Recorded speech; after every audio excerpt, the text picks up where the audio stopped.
Science and technology పాఠ్యాంశాలలో భాగంగా nuclear సెక్టార్కు సంబంధించినటువంటి అంశాలు తెలుసుకునే ప్రయత్నం చేద్దాం. ముఖ్యంగా అణుశక్తికి సంబంధించి ఇటీవలి కాలంలో గణనీయమైనటువంటి మార్పులు వస్తూ ఉన్నాయి. ఏంటి అంటే రష్యా సహకారంతో స్మాల్ మాడ్యులర్ రియాక్టర్స్ వంటి వాటి సహాయంతో భారతదేశంలో శక్తి అవసరాలను తీర్చుకునేటటువంటి కోణంలో భారత్ ముందుకు వెళ్తున్నట్లుగా మనకు తెలుస్తూ ఉంది. సో గడిచిన కొన్ని దశాబ్దాలుగా రష్యాతో మనకున్నటువంటి అనుబంధం ఆధారంగా రోసాటమ్ అనేటటువంటి ఒక సంస్థ ఈ విషయంలో భారత్కు అవసరమైనటువంటి సహాయం చేయడానికి ముందుకు వచ్చినట్లుగా మనకు తెలుస్తూ ఉంది. తద్వారా ఈ స్మాల్ మాడ్యులర్ రియాక్టర్స్ వంటి వాటి సహాయంతో 2031 నాటికి 22,000కు పైగా మెగావాట్ల విద్యుత్ సామర్థ్యాన్ని అణుశక్తి రంగం నుంచి స్థాపింప చేసుకోవాలని చెప్పేసి భారత్ కృతనిశ్చయంతో ఉన్నటువంటి దరిమిల మరి ఈ కోణంలో ఈ మధ్యకాలంలో వస్తున్నటువంటి కొన్ని కీలక పరిణామాలు కూడా మనకు కనిపిస్తూ ఉన్నాయి. ఏంటంటే మనకు IGCARలో ఉన్నటువంటి Indira Gandhi centre for atomic research అనేటటువంటి ఈ విభాగంలో ఉన్నటువంటి మనకు ప్రోటోటైప్ ఫాస్ట్ బ్రీడర్ రియాక్టర్ అనేటటువంటి దాంట్లో మార్చి 2024లో ఇంధనాన్ని లోడ్ చేసేటటువంటి ప్రక్రియ స్టార్ట్ కావడం అనేది జరిగింది. దీని సహాయంతో భారత్ విజయవంతంగా 3వ దశ అణువిద్యుత్ కార్యక్రమంలోకి ఎంటర్ అయినట్లుగా భావించడం అనేది జరుగుతుంది. అదేవిధంగా విస్తారంగా థోరియం రిజర్వ్స్ అనేటటువంటి భారతదేశంలో ఉన్నటువంటి పరిస్థితులలో మరి వీటికి సంబంధించినటువంటి సాంకేతిక పదజాలాలు అర్థం కావాలి అంటే వాటికి సంబంధించినటువంటి బేసిక్స్ నుంచి మనం స్టార్ట్ అవ్వాల్సి వస్తుంది. మరి ఇక్కడ స్మాల్ మాడ్యులర్ రియాక్టర్స్ అనేటటువంటివి ఉన్నాయి అంటే మరి స్మాల్ వచ్చింది అంటే ఇంకా పెద్ద రియాక్టర్లు ఉండొచ్చు కదా అనేటటువంటి కోణాన్ని మనం చూడవచ్చు. రియాక్టర్లలో ఎన్ని రకాలు ఉన్నాయి, అదేవిధంగా రియాక్టర్లలో ఏ ప్రక్రియలు జరుగుతాయి, వాటిలో ఇంధనాలుగా వేటిని వాడతాం, ఇవన్నీ కూడా మనము బేసిక్ అంశాలలో భాగంగా ఒకసారి గమనించేటటువంటి ప్రయత్నం చేద్దాం. సో ఇక్కడ న్యూక్లియర్ ఎనర్జీకి సంబంధించినటువంటి బేసిక్స్ గురించి నేర్చుకునేటటువంటి క్రమంలో మనకు పరమాణు సంఖ్య గురించి, పరమాణు సంఖ్య పెరుగుతూ ఉన్నటువంటి సందర్భంలో ఏ విధమైనటువంటి మార్పులు చేర్పులు జరుగుతాయి, ఈ కోణంలో మనం కొన్ని అంశాలను తెలుసుకోవాల్సి వస్తుంది. ఆవర్తన పట్టికలోని మూలకాల పరమాణు కేంద్రకాల స్థిరత్వాన్ని ప్రభావితం చేసేటటువంటి అంశాలలో అటామిక్ నెంబర్ పరమాణు సంఖ్య అనేది ఒక కీలకమైనటువంటి అంశంగా మనం చూస్తాం. పరమాణు సంఖ్య పెరుగుతూ ఉన్నటువంటి సందర్భంలో మూలకాల యొక్క స్థానాలు కూడా మారుతూ ఉన్నటువంటి పరిస్థితులు మనకు కనిపిస్తూ ఉంటాయి. అదేవిధంగా పరమాణు సంఖ్య పెరుగుతూ ఉన్నటువంటి సందర్భంలో ఆ పరమాణు యొక్క కేంద్రకంలో ఉన్నటువంటి కణాల సంఖ్య కూడా పెరిగేటటువంటి అవకాశం ఉంది. మరి పరమాణు కేంద్రకాలలో ఉండేటటువంటి ప్రోటాన్ల సంఖ్యను కావచ్చు, లేదా ఒక తటస్థ పరమాణువులో ఉన్నటువంటి ఎలక్ట్రాన్ల సంఖ్యను మనం పరమాణు సంఖ్యగా పేర్కొంటూ ఉంటాం. సో దీన్ని Z అనేటటువంటి నెంబర్ తోటి ఎక్స్ప్లెయిన్ చేసే ప్రయత్నం చేస్తాము. సో దీంట్లో పరమాణు సంఖ్య అంటే నెంబర్ ఆఫ్ ప్రోటాన్స్ కానివ్వండి, లేదా నెంబర్ ఆఫ్ ఎలక్ట్రాన్స్. సో ఇక్కడ ప్రోటాన్స్ అనేటటువంటివేమో పరమాణు యొక్క కేంద్రకంలో ఉంటూ ఉండగా ఎలక్ట్రాన్స్ అనేటటువంటివి పరమాణు యొక్క కేంద్రకం వెలుపల ఒక నిర్దిష్టమైనటువంటి కక్షలలో పరమాణు కేంద్రకం చుట్టూత పరిభ్రమించేటటువంటి క్రమాన్ని ఇక్కడ మనం చూస్తాం. సో పరమాణు సంఖ్య తెలిసింది అంటే ఆ పరమాణు యొక్క కేంద్రకంలో ఉన్నటువంటి ప్రోటాన్ల సంఖ్యను మనం చెప్పవచ్చు. అదేవిధంగా ఆ పరమాణువులో ఉండేటటువంటి ఎలక్ట్రాన్ల సంఖ్యను కూడా మనము ఎక్స్ప్లెయిన్ చేసేటటువంటి ప్రయత్నం చేయవచ్చు. సో ఇక్కడ మూలకపు పరమాణువులకు ఉండేటటువంటి ఒక విశిష్ట లక్షణంగా మనకు పరమాణు సంఖ్య అనేది కనిపిస్తూ ఉంది. మరి ఈ పరమాణు సంఖ్య ఆధారంగానే ఆవర్తన పట్టికలో ఒక మూలకం యొక్క స్థానము నిర్ధారించబడుతుంది అనేటటువంటి అంశాన్ని మనం గమనించాలి. ఫర్ ఎగ్జాంపుల్ కనుక గమనిస్తే హైడ్రోజన్ యొక్క పరమాణు సంఖ్య 1గా మనం చెప్తాము. కాబట్టే ఆవర్తన పట్టికలో మొట్టమొదటి స్థానాన్ని లేదా 1వ గడిని హైడ్రోజన్ పరమాణువు ఆక్రమించింది అనేటటువంటి అంశాన్ని ఇక్కడ మనం గమనించవచ్చు. అదేవిధంగా హీలియంకి సంబంధించి చూస్తే దీని యొక్క పరమాణు సంఖ్య 2 కాబట్టి ఆవర్తన పట్టికలో 2వ స్థానము లేదా 2వ గడిని హీలియం పరమాణువుకు అందించేటటువంటి ప్రయత్నం చేశాము. అంతేకాకుండా పరమాణువు యొక్క కేంద్రకాల స్థిరత్వాన్ని ప్రభావితం చేయడంలోనూ ఈ సంఖ్యనే కీలకమయ్యేటటువంటి అవకాశం ఉంది. ఇక్కడ ఒక అంశాన్ని గమనిస్తే హైడ్రోజన్ మరియు హీలియంలలో ఎవరు స్థిరంగా ఉంటారు అంటే హైడ్రోజన్లో కేవలం ఒక ఎలక్ట్రాన్ మాత్రమే ఉంది అని ఇక్కడ హైడ్రోజన్ పరమాణు సంఖ్య 1 అనడం వల్ల తెలుస్తుంది. హీలియం యొక్క పరమాణు సంఖ్య 2 అంటే హీలియం యొక్క బాహ్య కర్పరంలో దానికి అవసరమైనటువంటి 2 ఎలక్ట్రాన్లను పూర్తి స్థాయిలో కలిగి ఉంది. కాబట్టి మనం కూడా జాగ్రత్తగా గమనిస్తే కడుపు నిండా భోజనం చేసిన వారికి మళ్ళీ ఆకలి అయ్యే అవకాశం ఉందా అంటే ఒక 4 గంటల వరకు ఎలాంటి బాధ ఉండదు. కాబట్టి ఈ సందర్భంలో కర్పరాలలో ఎలక్ట్రాన్ల సంఖ్య పూర్తిగా నిండి ఉన్నటువంటి పరమాణువు యొక్క కేంద్రకాలన్నీ కూడా అక్కడ స్థిరత్వాన్ని కలిగి ఉంటాయని చెప్పేసి చెప్తూ ఉంటారు. మరి ఆ సందర్భంలో హీలియంతో కంపేర్ చేస్తే హైడ్రోజన్ అనేది తక్కువ స్థిరత్వాన్ని కలిగి ఉంటుంది. కాబట్టే ఇది రసాయన చర్యలలో పాల్గొని ఇక్కడ ఉన్నటువంటి ఒక ఎలక్ట్రాన్కి తోడుగా మరొక ఎలక్ట్రాన్ని జత చేసుకునేటటువంటి ప్రయత్నం చేస్తుంది. రసాయన బంధాలలో ఈ విధమైనటువంటి ధర్మమే కీలకమవుతుంది. న్యూక్లియర్ సెక్టార్లో కూడా ఈ ధర్మమే మనకు కీలకంగా నిలబడడం అనేది జరుగుతుంది. కాబట్టి హీలియం చూడండి రసాయనికంగా జడత్వాన్ని ప్రదర్శిస్తూ ఉంటే హైడ్రోజన్ మాత్రము హైడ్రోక్లోరిక్ ఆమ్లంగా ఇక్కడ క్లోరిన్ తోటి చర్య జరుపుతుంది. అదేవిధంగా H2O ఆక్సిజన్తో చర్య జరిపి నీటి అణువులను ఏర్పాటు చేసేటటువంటి ప్రయత్నం చేస్తుంది. దీంట్లో ఎలక్ట్రాన్ కేవలం 1 ఉండడమే దీనికి కారణంగా మనం చెప్పవచ్చు. సో పరమాణు సంఖ్య పెరిగేటటువంటి కొలది పరమాణు కేంద్రకాల్లోని కేంద్రక కణాల సంఖ్య పెరిగేటటువంటి అవకాశం ఉంది. ఎందుకంటే పరమాణు సంఖ్యతో పాటుగా మనకు నెంబర్ ఆఫ్ ప్రోటాన్స్ అనేది తెలుస్తూ ఉంది. కాబట్టి మరి ఆ సందర్భంలో మనకు హైడ్రోజన్ విషయానికి వచ్చేసరికల్లా పరమాణు కేంద్రకంలో కేవలము 1 ప్రోటాన్ మాత్రమే ఉంటుంది. హైడ్రోజన్ విషయానికి వచ్చేసరికి హీలియం విషయానికి వచ్చేసరికల్లా 2 ప్రోటాన్స్ ఉంటున్నట్లుగా మనం ఇక్కడ చూడవచ్చు. వీటితో పాటుగా కేంద్రకంలో ప్రోటాన్లతో పాటుగా న్యూట్రాన్లు కూడా ఉండేటటువంటి అవకాశం ఉంది. సో మరిలా న్యూట్రాన్లు కూడా ఉండేటటువంటి సందర్భంలో ఇక్కడ ఎన్ని న్యూట్రాన్లు ఉన్నాయి అనేది తెలవాలి అంటే మనకు దాని యొక్క ద్రవ్యరాశి సంఖ్య కూడా తెలవాల్సినటువంటి అవసరం ఉంది. సో ఈ ద్రవ్యరాశి సంఖ్య మరియు పరమాణు సంఖ్య ఈ రెండిటి యొక్క వ్యత్యాసాన్ని మనము న్యూట్రాన్ల యొక్క సంఖ్యకు సమానంగా మనం పేర్కొంటూ ఉంటాం. అంటే ఒక మూలకం యొక్క ద్రవ్యరాశి సంఖ్య నుంచి పరమాణు సంఖ్యను గనక తీసివేసినట్లయితే ఆ పరమాణు యొక్క కేంద్రకంలో ఎన్ని న్యూట్రాన్లు ఉంటాయో తెలుస్తాయి. మరి ఇక్కడ నెంబర్ ఆఫ్ ప్రోటాన్స్ మరియు నెంబర్ ఆఫ్ న్యూట్రాన్స్ రెండింటినీ కలిపి ప్రోటాన్లు మరియు న్యూట్రాన్ల యొక్క మొత్తం సంఖ్యను కలిపి మనము కేంద్రకం యొక్క కణాల మొత్తం సంఖ్యగా మనం పరిగణించేటటువంటి ప్రయత్నం చేస్తాం. ఇంత క్రితం మనకు హైడ్రోజన్కి 1 అనేటటువంటి పరమాణు సంఖ్య ఉంది అని చెప్పేసి అన్నాం. అదేవిధంగా హైడ్రోజన్ యొక్క ద్రవ్యరాశి సంఖ్య విషయానికి వచ్చేసరికల్లా 1. మరి ఆ సందర్భంలో ద్రవ్యరాశి సంఖ్య మైనస్ పరమాణు సంఖ్య ఈ రెండింటి యొక్క భేదము 1 - 1 = 0. కాబట్టి న్యూట్రాన్లు లేనటువంటి ఏకైక మూలకంగా హైడ్రోజన్ని మనం వివరించే ప్రయత్నం చేస్తాం. ఇంత క్రితం చెప్పుకున్నటువంటి హీలియం సందర్భంగా హీలియం యొక్క పరమాణు సంఖ్య 2, ద్రవ్యరాశి సంఖ్య 4గా పరిగణిస్తూ ఉంటాం. కాబట్టి ద్రవ్యరాశి సంఖ్య మరియు పరమాణు సంఖ్యల యొక్క భేదం మనకి ఇక్కడ 2 కనిపిస్తుంది. కాబట్టి ఇక్కడ పరమాణు సంఖ్య 2 కాబట్టి కేంద్రకంలో 2 ప్రోటాన్లు ఉన్నాయని చెప్పేసి అంటాం. ఇక్కడ ఈ రెండిటి మధ్య భేదం 2 కాబట్టి 2 న్యూట్రాన్లు ఉన్నాయని చెప్పేసి అంటాం. కాబట్టి ద్రవ్యరాశి సంఖ్య ఎంతైతే ఉంటుందో ఆ సంఖ్యలో మనకు కేంద్రక కణాల యొక్క సంఖ్య వ్యవస్థితం అవుతూ ఉంటుంది.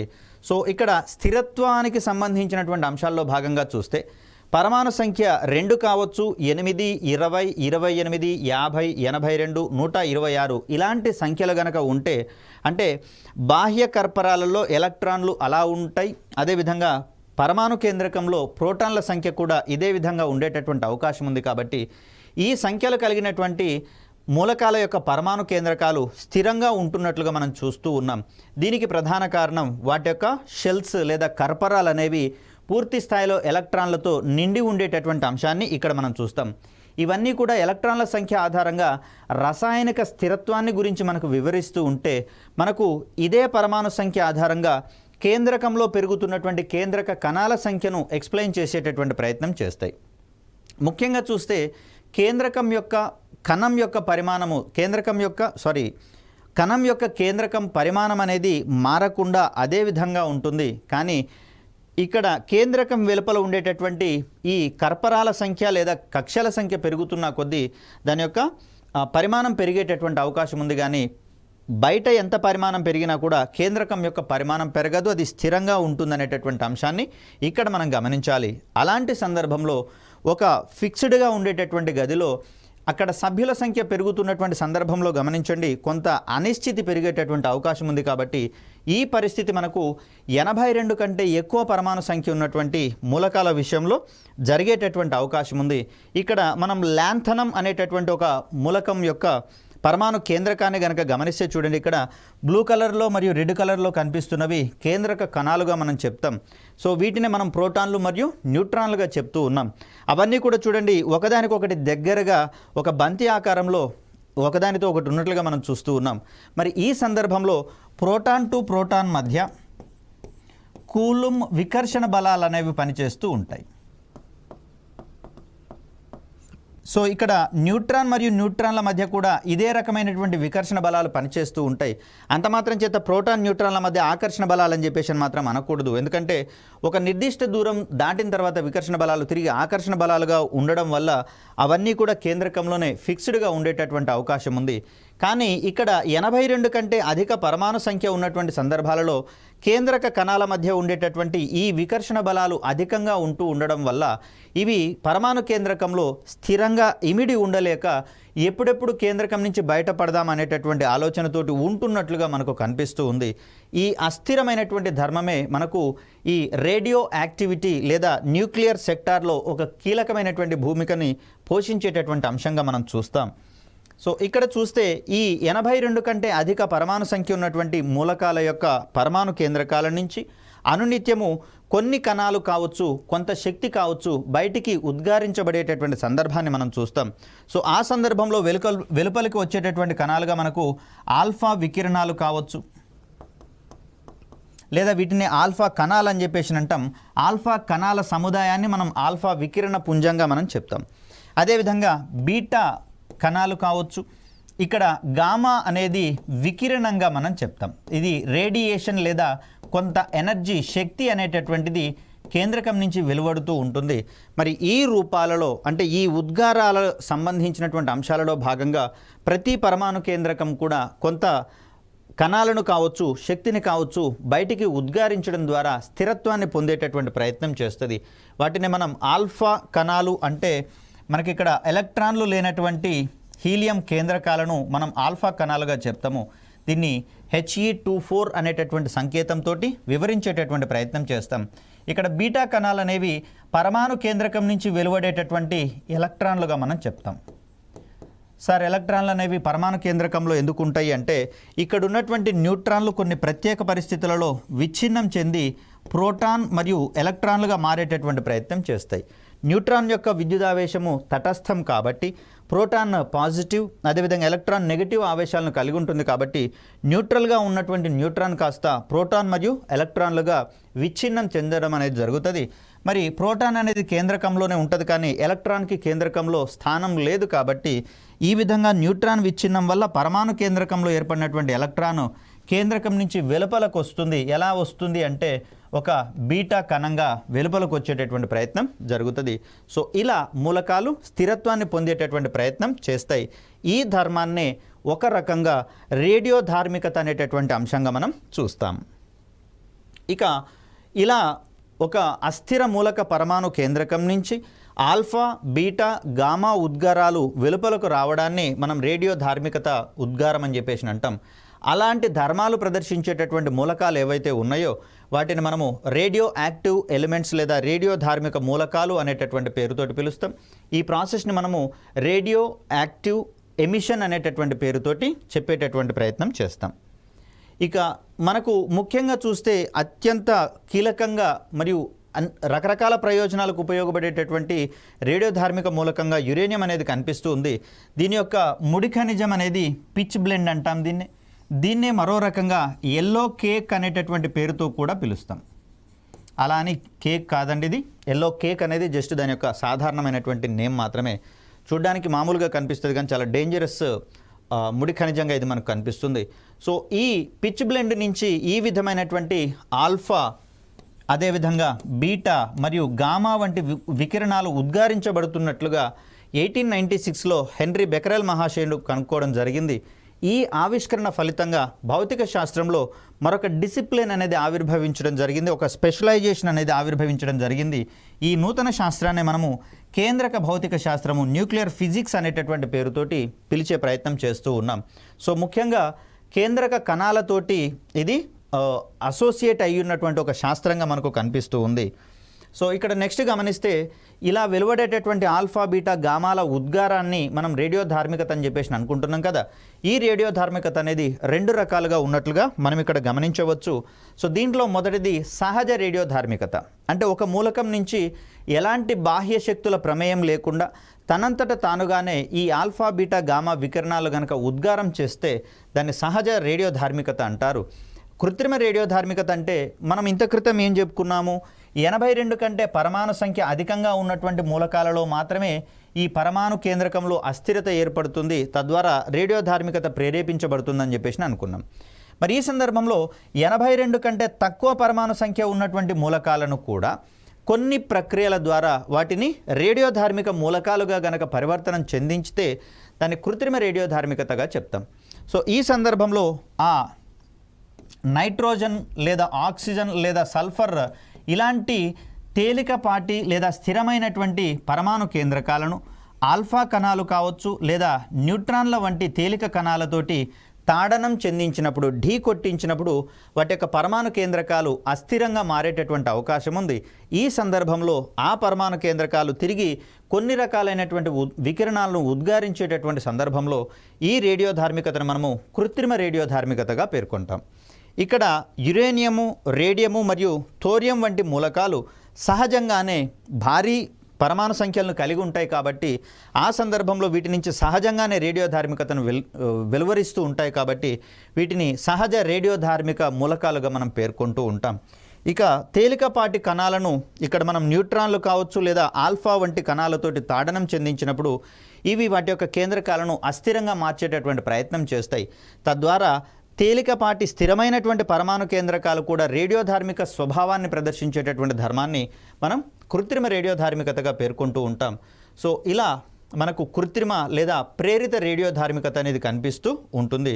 సో నైట్రోజన్ కావచ్చు, ఆక్సిజన్ కావచ్చు, సల్ఫర్ ఇలా తేలికపాటి కణాలను మనము రేడియో యాక్టివ్ ఎలిమెంట్స్గా మార్చేటటువంటి అంశాన్ని ఇక్కడ మనం చూడవచ్చు. కృత్రిమ రేడియో ధార్మికతను 1934లో ఐరన్ క్యూరీ మరియు ఫ్రెడరిక్ జోలియట్ అనేటటువంటి 2 శాస్త్రవేత్తలు కనుక్కోవడం జరిగింది. సో ఇక్కడ అణుధార్మికత లేదా రేడియో ధార్మికతకు ప్రమాణాలుగా బెకరెల్, రూథర్ఫర్డ్ మరియు క్యూరీ. ఇక్కడ ఏంటంటే విఘటనాలు పర్ సెకండ్ అనేటటువంటి పేరుతోటి వీటిని కొలుస్తాం.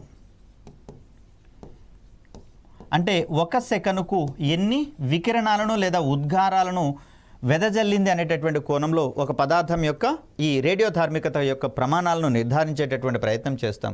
సో దీంట్లో అన్నిటికంటే తక్కువ ప్రమాణంగా మనకు రూథర్ఫర్డ్ అనేది కనిపిస్తుంది, అన్నిటికంటే పెద్దదిగా క్యూరీ అనేటటువంటి ప్రమాణాన్ని మనం చూస్తాం. సో ఇక్కడ విఘటనాలను గమనించేటటువంటి సందర్భంలో మనకు బబుల్ ఛాంబర్ అని, అదేవిధంగా గిగర్ ముల్లర్ కౌంటర్ అనేటటువంటివి అందుబాటులో ఉన్నాయి. వీటి సహాయంతో ఒక మూలకం నుంచి వెలువడేటటువంటి రేడియేషన్ యొక్క స్వభావాన్ని, రేడియేషన్ యొక్క సంఖ్యను కొలిచేటటువంటి ప్రయత్నం చేస్తాం.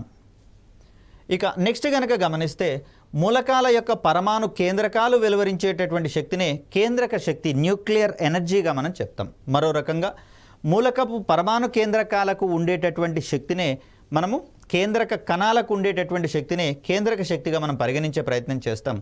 ఈ రకమైనటువంటి కేంద్రక శక్తిని ఎర్నెస్ట్ రూథర్ఫర్డ్ అనేటటువంటి శాస్త్రవేత్త కనుక్కోవడం జరిగింది. మరి ఈ రకంగా అణు రియాక్టర్లలో ఏర్పడేటటువంటి కేంద్రకాలకు ఉండేటటువంటి శక్తిని అణు రియాక్టర్ల ద్వారా విద్యుత్ ఉత్పత్తికి ఉపయోగించేటటువంటి ప్రయత్నం చేస్తాం. ఈ విద్యుత్తుని శాంతి ప్రయోజనాల కోసం ఉపయోగించేటటువంటి అవకాశం ఉంది.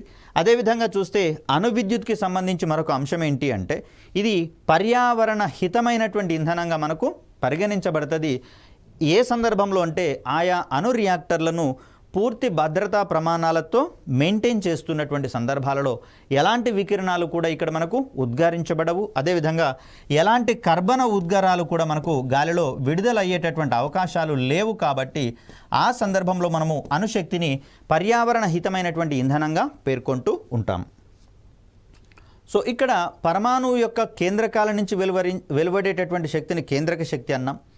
ఈ కేంద్రక శక్తిని ఉపయోగించేటటువంటి సందర్భంలో రెండు రకాలైనటువంటి ప్రక్రియలు మనకు కీలకంగా మారేటటువంటి అవకాశం ఉంది. సో అలా పరమాణువులు విచ్ఛిత్తి చెంది శక్తిని వెలువరించేటటువంటి ప్రక్రియలను కూడా మనము ఒక రకంగా కేంద్రక చర్యలు అంటాము. ఇక్కడ విచ్ఛిత్తి చెందేటటువంటి ప్రక్రియలే కాదు, రెండు కంటే ఎక్కువ పరమాణు కేంద్రకాలు కలవడం వల్ల ఏర్పడేటటువంటి ప్రక్రియలను కూడా మనం కేంద్రక చర్యలుగా పరిగణిస్తాం. ఈ కేంద్రక చర్యలు ప్రక్రియ ఆధారంగా రెండు రకాలుగా ఉంటాయి. ఒక భారీ పరమాణు కేంద్రకం కనుక విచ్ఛిత్తి చెందితే దాన్ని కేంద్రక విచ్ఛిత్తిగా మనం చెప్తాం. రెండు తేలికపాటి కణాలు సంలీనం చెంది ఒక భారీ పరమాణు కేంద్రకంగా మారినట్లయితే దాన్ని కేంద్రక సంలీనము లేదా కేంద్రక సమ్మేళనం అనేటటువంటి ప్రక్రియగా చెప్తాం. సంలీనం లేదా కేంద్రక సమ్మేళనం. సో దీన్నేమో ఫ్యూషన్ ప్రాసెస్ అంటాము. న్యూక్లియర్ ఫ్యూషన్ అనేటటువంటిది ఒక రకం. విచ్ఛిత్తిని న్యూక్లియర్ ఫిషన్గా మనం చెప్తాం. సో సమ్మేళనాన్ని న్యూక్లియర్ ఫ్యూషన్గా మనం వివరించే ప్రయత్నం చేస్తాం. సో ఇక్కడ మనం జాగ్రత్తగా గమనిస్తే యురేనియం లాంటి భారీ పరమాణు కేంద్రకాలను న్యూట్రాన్ల వంటి కణాలతో తాడనం చెందించినప్పుడు ఇవి అస్థిర పరమాణు కేంద్రకాలుగా మారి రెండు విభిన్నమైనటువంటి బేరియం మరియు క్రిప్టాన్ అనేటటువంటి పరమాణు కేంద్రకాలుగా విచ్ఛిన్నం చెందుతుంది. ఈ ప్రక్రియలో అధిక మొత్తంలో శక్తి వెలువడమే కాకుండా మరొక 3 వరకు న్యూట్రాన్లు వెలువడేటటువంటి అవకాశం ఉంది. వీటిని థర్మల్ న్యూట్రాన్స్ అనేటటువంటి పేరుతోటి పిలుస్తూ ఉంటాం. ఇక్కడ డ్యూటీరియం మరియు ట్రీటియం అనేటటువంటి హైడ్రోజన్ యొక్క ఐసోటోపులుగా వీటిని మనం చెప్తాము. ఇవి రెండు సమ్మేళనం చెందడం ద్వారా, కలవడం ద్వారా ఫ్యూషన్ అనేటటువంటి ప్రక్రియ లేదా కేంద్రక సమ్మేళనము లేదా సంలీన ప్రక్రియలో హీలియం అనేటటువంటి పరమాణు కేంద్రకంగా మారుతుంది. ఈ ప్రక్రియలో మనకు అధిక మొత్తంలో శక్తి వెలువడేటటువంటి అవకాశం అనేది ఉంది. ఇక్కడ సూర్యుడు వంటి నక్షత్రాలలో కేంద్రక సంలీనం వంటి ప్రక్రియల ద్వారా శక్తి విడుదలయ్యేటటువంటి పరిణామ క్రమాన్ని మనం చూస్తాం. సుమారుగా ఇక్కడ ఉన్నటువంటి పదార్థము 1 సెకనుకు 4 బిలియన్ల పరిమాణంలోని పదార్థము కేంద్రక సంలీనంలో పాల్గొనడం ద్వారా మనకు అమితమైనటువంటి ఉష్ణరాశిని, వెలుతురుని అందించేటటువంటి ప్రయత్నం చేస్తుంది. సో ఇక్కడ మనకు సెకనుకు 4 బిలియన్ల పరిమాణంలో ఉండేటటువంటి పదార్థం అనేది, అణువులు అనేటటువంటివి లేదా పరమాణువులు అనేటటువంటివి మనకు కేంద్రక సమ్మేళనం లేదా కేంద్రక సంలీన ప్రక్రియలో భాగంగా శక్తిని అందించేటటువంటి క్రమంలో అవి ఒకదానితో ఒకటి సంలీనం చెంది హీలియం కేంద్రకాలను ఏర్పరిచేటటువంటి ప్రయత్నం చేస్తాయి. తద్వారా నక్షత్రాలు నిరంతరాయంగా మనకు శక్తిని అందించేటటువంటి ప్రయత్నం చేస్తాయి. సో వాటి యొక్క ద్రవ్యరాశి పూర్తిగా అయిపోయేంత వరకు ఈ కేంద్రక సంలీన ప్రక్రియలు అనేవి ఏర్పడుతూనే ఉంటాయి. ముఖ్యంగా చెప్పాలి అంటే కేంద్రక సంలీనం ఏర్పడాలంటే ప్రత్యేకమైనటువంటి పరిస్థితులు అవసరమవుతాయి. సాధారణ భూ వాతావరణ పరిస్థితులలో ఇవి ఏర్పడేటందుకు అవకాశం అనేది లేదు. కాబట్టి కేంద్రక విచ్ఛిత్తిని కూడా గనక మనం గమనిస్తే 1930sలలో ఎన్రికో ఫెర్మి అనేటటువంటి శాస్త్రవేత్త న్యూట్రాన్లకు పరమాణు కేంద్రకాలని విచ్ఛిన్నం చేసేటటువంటి శక్తి ఉందని చెప్పేసి కనుక్కోవడం జరిగింది. తను న్యూట్రాన్లను కేంద్రక కత్తెరలుగా, న్యూక్లియర్ సీజర్స్గా పేర్కొనేటటువంటి ప్రయత్నం చేశాడు. కాబట్టి ఎన్రికో ఫెర్మి అందించినటువంటి ఈ ఆవిష్కరణ ద్వారానే మనకు ఈ రియాక్టర్లకు సంబంధించినటువంటి సాంకేతికతలు వెలుగులోకి రావడం అనేది జరిగింది. సో ఇక్కడ న్యూట్రాన్ల వంటి తేలికపాటి కణాలతో యురేనియం వంటి భారీ మూలక పరమాణు కేంద్రకాలు తాడనం చెందించినప్పుడు రెండు చిన్న కేంద్రకాలుగా విడగొట్టబడేటటువంటి ప్రక్రియనే కేంద్రక విచ్ఛిత్తి, న్యూక్లియర్ ఫిషన్ ప్రాసెస్గా మనం చెప్తూ ఉన్నాం. సో ఒక న్యూట్రాన్ కేంద్రక విచ్ఛిత్తి ప్రక్రియలో పాల్గొంటూ ఒక భారీ పరమాణు కేంద్రకాన్ని విచ్ఛిత్తి చెందించినప్పుడు ఇక్కడ బేరియం మరియు క్రిప్టాన్ అనేటటువంటి రెండు తేలికపాటి పరమాణు కేంద్రకాలుగా మారడంతో పాటుగా మరొక 3 థర్మల్ న్యూట్రాన్స్ అనేటటువంటివి వెలువడుతూ ఉన్నాయి. ఈ ప్రక్రియలో వాడింది 1 న్యూట్రాను, వెలువడినాయి 3 న్యూట్రాన్లు. అలాంటి సందర్భంలో మరికొన్ని యురేనియం పరమాణు కేంద్రకాలు గనక ఆ 3 న్యూట్రాన్లకు అందుబాటులో ఉన్నట్లయితే అవి ఇమ్మీడియట్గా మరొక 3 యురేనియం పరమాణు కేంద్రకాలను విచ్ఛిత్తి చెందించేటటువంటి ప్రయత్నం చేస్తాయి. ఆ సందర్భంలో 3 న్యూట్రాన్లు చర్యలో పాల్గొన్నాయి కాబట్టి సెకండ్ ఫేజ్కి వచ్చేసరికల్లా ప్రతి న్యూక్లియర్ ఫిషన్ ప్రాసెస్లో మరొక 3 న్యూట్రాన్లు కూడా వెలువడేటటువంటి అవకాశం ఉంది. కాబట్టి సెకండ్ ఫేజ్కి వచ్చేసరికల్లా మనకు 9 న్యూట్రాన్లు అనేవి అందుబాటులో ఉండేటటువంటి అవకాశం ఉంది. ఈ 9 న్యూట్రాన్లు మరొక 9 యురేనియం పరమాణువులు కనుక సెలెక్ట్ చేసుకున్నట్లయితే అదేవిధంగా మనకు ఈ విచ్ఛిత్తి ప్రక్రియ అనేది కంటిన్యూస్గా జరిగేటటువంటి అవకాశం ఉంది. ఎప్పటి వరకు అంటే అక్కడ న్యూట్రాన్లకు అందుబాటులో ఉన్నటువంటి యురేనియం పరమాణువులు మొత్తం కూడా అయిపోయేంత వరకు ఈ ప్రాసెస్ అనేది జరుగుతూ ఉంది. ఇలాంటి ప్రక్రియను మనము శృంఖల చర్య లేదా గొలుసు చర్యలుగా మనం పేర్కొంటూ ఉంటాం. సో కేంద్రక విచ్ఛిత్తి ప్రక్రియను 1938లో ఆటో హాన్ మరియు స్ట్రాస్మన్ అనేటటువంటి ఇద్దరు శాస్త్రవేత్తలు కనుక్కోవడం జరిగింది. ఈ ప్రక్రియలో అధిక మొత్తంలో శక్తి వెలువడుతూ మరికొన్ని స్వేచ్ఛ న్యూట్రాన్లు కూడా బహిర్గతం అయ్యేటటువంటి ధర్మాన్ని ప్రదర్శిస్తూ ఉంటాయి. సో దీనికి సంబంధించి కనుక మనం గమనిస్తే కేంద్రక విచ్ఛిత్తిని 2 రకాలుగా మనము విభజించడం జరిగింది. ఇక్కడ విచ్ఛిత్తి తర్వాత విడుదలయ్యేటటువంటి న్యూట్రాన్ల యొక్క సంఖ్యను ఆధారంగా చేసుకొని ఈ సంఖ్యను మనము పూర్తి స్థాయిలో కంట్రోల్లో ఉంచుకోగలిగితే దాన్ని మనము కంట్రోల్డ్ చైన్ రియాక్షన్ అంటాం. ఒకవేళ కంట్రోల్ కాకపోతే దాన్ని మనము అన్కంట్రోల్డ్ చైన్ రియాక్షన్గా మనం చెప్తాం. సో దీంట్లో మనకు మొదటిది అనియంత్రిత కేంద్రక విచ్ఛిత్తి, అన్కంట్రోల్డ్ న్యూక్లియర్ ఫిషన్ ప్రాసెస్గా దీన్ని మనం చెప్తాం. రెండవ ప్రక్రియ నియంత్రిత కేంద్రక విచ్ఛిత్తి, కంట్రోల్డ్ చైన్ రియాక్షన్ లేదా కంట్రోల్డ్ న్యూక్లియర్ ఫిషన్ ప్రాసెస్గా మనం చెప్తాం. సో ఒక న్యూట్రాన్ విచ్ఛిత్తులో పాల్గొని 3 న్యూట్రాన్లను వెలువరిస్తుంది. ఈ 3 న్యూట్రాన్లు మరొక 3 యురేనియం పరమాణు కేంద్రకాలతో చర్య చెందినప్పుడు అది విచ్ఛిత్తి చెందడం ద్వారా 9 న్యూట్రాన్లను వెలువరిస్తుంది. నెక్స్ట్ ఆ 9 న్యూట్రాన్లు కూడా మరొక 9 యురేనియం పరమాణువుల మీద చర్య జరిపినప్పుడు అలా ఆ ప్రాసెస్ పెరుగుతూ పోతూ ఉంటే దాన్నే మనం శృంఖల చర్య లేదా గొలుసు చర్యగా చెప్తూ ఉంటాం. సో ఇక్కడ న్యూట్రాన్ల సంఖ్యను అదుపు చేయడం ద్వారా ప్రతిసారి వచ్చేటటువంటి 3 ఎక్సెస్ న్యూట్రాన్లలో రెండింటిని శోషింప చేసుకొని ఒకదాన్ని మాత్రమే అందుబాటులో ఉంచేటట్లుగా చేసి ఈ ఒక న్యూట్రాన్ మరొక యురేనియం పరమాణు కేంద్రకంతో విచ్ఛిత్తి ప్రక్రియలో పాల్గొన్నప్పుడు తిరిగి వచ్చేటటువంటి మరొక 3 న్యూట్రాన్లలో రెండింటిని శోషింప చేసుకొని ఒకదాన్ని అందుబాటులో ఉంచడం జరుగుతుంది. ఇలా ప్రతిసారి ఒక న్యూట్రాన్ని మాత్రమే అందుబాటులో ఉంచేటట్లుగా చేసేటటువంటి ఆ విచ్ఛిత్తి ప్రక్రియ ఏదైతే ఉందో దాన్ని మనము నియంత్రిత విచ్ఛిత్తి ప్రక్రియగా మనం చెప్పుకుంటూ ఉంటాం. సో దీనికోసము న్యూట్రాన్లను శోషింప చేసుకునేటటువంటి పదార్థాలను రియాక్టర్లలో ఉంచడం అనేది జరుగుతుంది. సో ఇక్కడ 3 న్యూట్రాన్లు వెలువడ్డాయి. వీటిలలో ఈ న్యూట్రాన్లను అబ్జర్వ్ చేసుకునేటటువంటి పదార్థాలు వీటిని శోషించుకున్న తర్వాత తిరిగి ఒకటే న్యూట్రాన్ అనేటటువంటిది అందుబాటులో ఉంటుంది. ఇది మరొక యురేనియం మీద చర్య జరిపేటటువంటి ప్రయత్నం చేస్తుంది. సో ఇలా ఈ ప్రక్రియ సాగుతూ ఉంటే దాన్ని మనం కంట్రోల్డ్ అంటాం. ఒకవేళ అలా కాకుండా వెలువడ్డ 3 న్యూట్రాన్లు కూడా 3 యురేనియం పరమాణు కేంద్రకాలను విచ్ఛిత్తి చెందించడము, అలా వెలువడినటువంటి ఎక్సెస్ 3 న్యూట్రాన్లు కూడా మరొక విచ్ఛిత్తి ప్రక్రియలో పాల్గొనటము, ఇలా వెళ్తూ ఉంటే దాన్ని మనము అనియంత్రిత చర్యగా అంటాం. ఈ సందర్భంలో అంటే అనియంత్రిత కేంద్రక విచ్ఛిత్తి ప్రక్రియలో భారీ స్థాయిలో పేలుడు ఏర్పడేందుకు అవకాశం ఉంది. ఎందుకని ప్రతి విచ్ఛిత్తి సందర్భంగా శక్తి వెలువడేటటువంటి అవకాశం ఉంది. కాబట్టి ఎన్ని విచ్ఛిత్తి ప్రక్రియలు ఏర్పడితే అంత పరిమాణంలో సుమారుగా 200 MeV వరకు శక్తి వెలువడేటటువంటి అవకాశం ఉంది. కాబట్టి మరి సాధ్యమైనంత తక్కువ సమయంలోనే అధిక న్యూట్రాన్లు అధిక యురేనియం పరమాణు కేంద్రకాలను విచ్ఛిత్తి చెందించే ప్రయత్నం చేస్తాయి. కాబట్టి ఈ సందర్భంలో అది భారీ పేలుడుకు దారితీసేటందుకు అవకాశం ఉంది. సో యురేనియం బాంబులలో ఇమిడి ఉన్నటువంటి సూత్రంగా మనం ఈ అనియంత్రిత కేంద్రక విచ్ఛిత్తి ప్రక్రియను చెప్పుకుంటాం.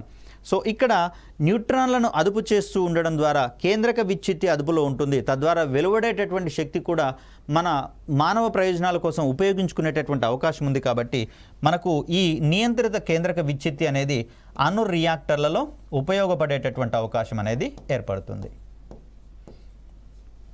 సో ఇక్కడ అణు రియాక్టర్లకు సంబంధించి చూస్తే ఈ న్యూక్లియర్ రియాక్టర్ల వంటి పరికరాలతో కేంద్రక విచ్ఛిత్తి ద్వారా వెలువడేటటువంటి శక్తిని విద్యుత్ ఉత్పత్తి కోసము, అదేవిధంగా ఈ జలాంతర్గాములను నడిపించేటటువంటి కోణంలో శక్తి అవసరాల కోసము ఉపయోగించేటటువంటి ప్రయత్నం చేస్తాము. న్యూక్లియర్ రియాక్టర్ను కూడా ఎన్రికో ఫెర్మి అనేటటువంటి శాస్త్రవేత్త 1942లో ఆవిష్కరించడం జరిగింది. ఎన్రికో ఫెర్మి ఆవిష్కరించినటువంటి ఈ రియాక్టర్ని చికాగో పైల్ లేదా అటామిక్ పైల్ అనేటటువంటి పేరుతోటి పిలుస్తాం. So atomic pile, Chicago pile అంటే ఏంటి అంటే ఎన్రికో ఫెర్మి ఆవిష్కరించినటువంటి ఒక న్యూక్లియర్ రియాక్టర్గా దీన్ని మనం చెప్తాం. మొట్టమొదటి రియాక్టర్లుగా వీటికి పేరుంది. 1942లో వీటిని ఆవిష్కరించినట్లుగా మనం చూస్తూ ఉన్నాం.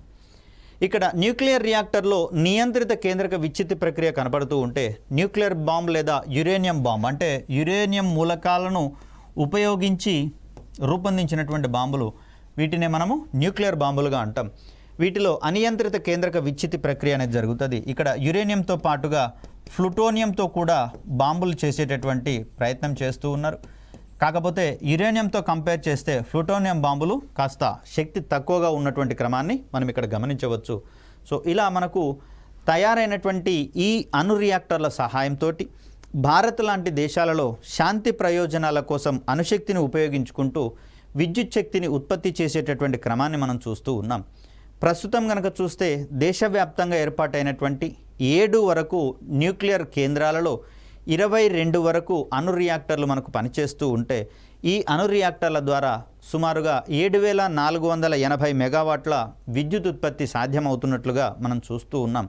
మరి దీన్ని 2031 వరకు 22,000 మెగావాట్లకు పైగా అణు విద్యుత్తుని స్థాపింప చేసుకోవాలని, దీన్ని ప్రస్తుతము 1.6% మాత్రమే ఈ అణు విద్యుత్ స్థాపిత సామర్థ్యం ఉన్నట్లుగా తెలుస్తూ ఉంటే దీన్ని 25% వరకు పెంచాలని చెప్పేసి అని భారత్ కృత నిశ్చయంతో ఉంది. మరి దాంట్లో భాగంగా భారతదేశంలో ఉన్నటువంటి రియాక్టర్లకు సంబంధించినటువంటి విషయాలను, అదేవిధంగా భారతదేశంలో ఏర్పాటైనటువంటి పరిశోధన రియాక్టర్లకు సంబంధించినటువంటి అంశాలను నెక్స్ట్ వీడియోలో తెలుసుకునే ప్రయత్నం చేద్దాం. Thank you.